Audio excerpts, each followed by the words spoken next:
Present indefinite का interrogative. Interrogative शब्द से होता है प्रश्नवाचक। आगे सेंटेंस लिखा रहेगा तो वाक्य हो जाएगा।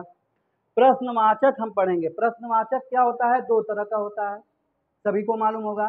प्रश्नवाचक दो तरह का होता है।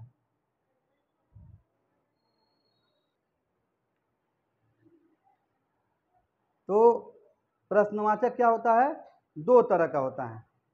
एक सवाल करता है क्या पहले, एक सवाल क्या करता है पहले, क्या क्या सवाल कर दिया तो हम क्या करेंगे, जो भी सेंटेंस या टेंस लगा रहे हैं उसका सहायक क्रिया पहले लिख देते हैं। ठीक है, एक तरह का प्रश्नवाचक ये हो गया। दूसरा होते हैं, कुछ शब्द होते हैं प्रश्नवाचक, कब, कहाँ, क्यों, कैसे, ये शब्द वाक्य के बीच में आता है तो उस प्रश्नवाचक शब्द को पहले लिखते हैं और सहायक क्रिया सब्जेक्ट से पहले लिख देते हैं। ठीक है, यही होता है दो तरह का।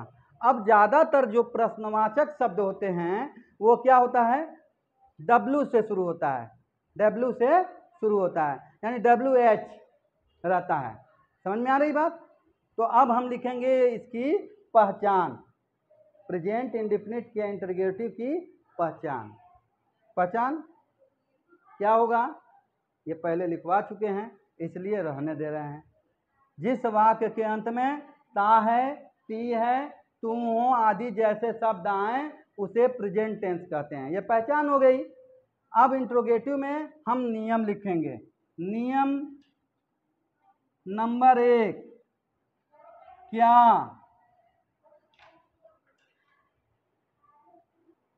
उम्मीद है बच्चों को समझ में आती होगी कि नियम नंबर फर्स्ट क्या कर रहा है। नियम नंबर फर्स्ट कर रहा है कि क्या, क्या अगर प्रारंभ में दे दे तो हम सहायक क्रिया, अब देखो यहाँ कैपिटल से लिखे हुए हैं, डू, डी जो है कैपिटल से दोनों लिखे हैं, तो सहायक क्रिया डू या डस प्रारंभ में लिख देंगे, वो क्या की अंग्रेजी हो जाएगी। ज्यादातर बच्चों को क्या पता है कि क्या की अंग्रेजी वाट होता है, लेकिन सेंटेंस में अगर क्या पहले दे देता है तो हम डू या डस सब्जेक्ट के हिसाब से हम पहले लिख देते हैं। ठीक है, दोनों में से कोई एक ही लिखना है। नंबर 2 कहता है यदि प्रश्नवाचक शब्द वाक्य के बीच में आए तो प्रश्नवाचक शब्द की अंग्रेजी पहले लिखते हैं तथा सब्जेक्ट के पहले डू या डस। अब यहाँ देखो डू या डस जो है स्मॉल लेटर लिखे हैं, इसका मतलब पहले नहीं लिखा जाता है।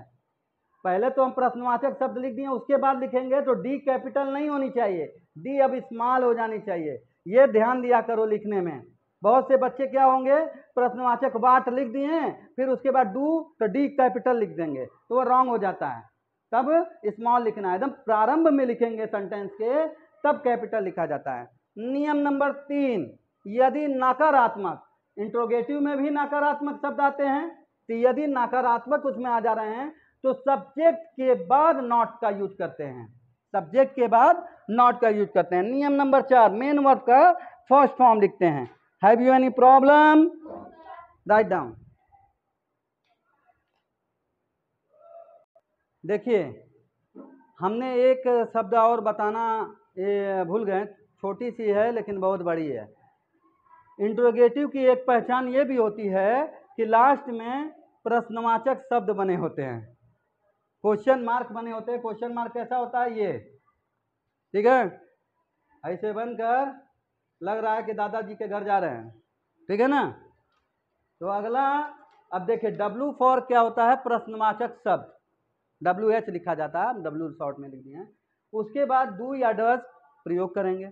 डू कहाँ प्रयोग होता है, डस कहाँ प्रयोग होता है, सारा बताया जा चुका है निगेटिव में, बस वही चीज है इसमें। सब्जेक्ट, अगर सब्जेक्ट में नकारात्मक शब्द हैं, नहीं शब्द हैं, तो नॉट सब्जेक्ट के बाद लगाते हैं। फिर मेन वर्ब का फर्स्ट फॉर्म, फिर ऑब्जेक्ट, और उसके बाद क्वेश्चन। दो तरह का एक ही सेंटेंस दिए हैं, दो तरह का दिए हैं। अब एक क्या से दे दिए हैं, अगर यहाँ क्या पहले दे दिया है और यहाँ महेश दिया है, महेश बहुवचन है एक वचन है, कैसे, नाम है, एक वचन से नहीं, नाम है, नाम किसी का भी हो सिंगुलर होता है, ठीक है ना, तो एक वचन ही होता है। तो एक वचन के साथ क्या लगता है, डू या डस, कंफ्यूज, अरे उसियाँ नहीं जाना है, गाजियापुर में रहिए। देखो यही होता है प्रॉब्लम थोड़ी सी, हम भी थे ना तो हम भी यही सोचते थे, एक वचन के साथ डू लगेगा, एक वचन छोटा से पतला से अकेले तो वही छोटा से लगेगा उसका सहायक क्रिया, छोटा क्या आता है, डू होता है। ऐसा नहीं होगा, एक वचन के साथ डज लगाते हैं, ठीक है ना, ये दिमाग में बैठा लीजिए। छोटा है तो छोटा नहीं लगा देंगे, बड़ा भी कहीं लगा दीजिए, जरूरी नहीं है कि छोटा व्यक्ति छोटा ही काम करे, बड़ा काम भी कर देता है। तो यहाँ पर हम डज लगा देंगे। अब जब डज पहले लिख रहे हैं तो डी कैपिटल लिख देंगे, ठीक है। अब इसके बाद महेश बाबू को यहाँ बैठा देते हैं, उसके बाद वर्ब लगाएंगे तो फ्लाई अ काइट, ये हो गया। अब यहाँ पर बीच में दे दिया है तो अभी तो बताएं क्या कि अंग्रेजी डू या डज पहले लिख देंगे। अगर यहाँ बीच में क्या दे दिया, अगर बीच में दे दिया तो उसकी अंग्रेजी क्या होती है, व्हाट होती है।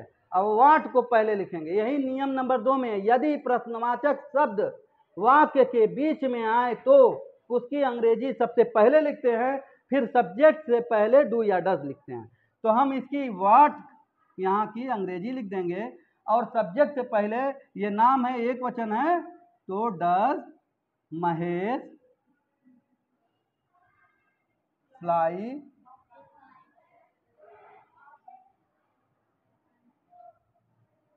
क्वेश्चन।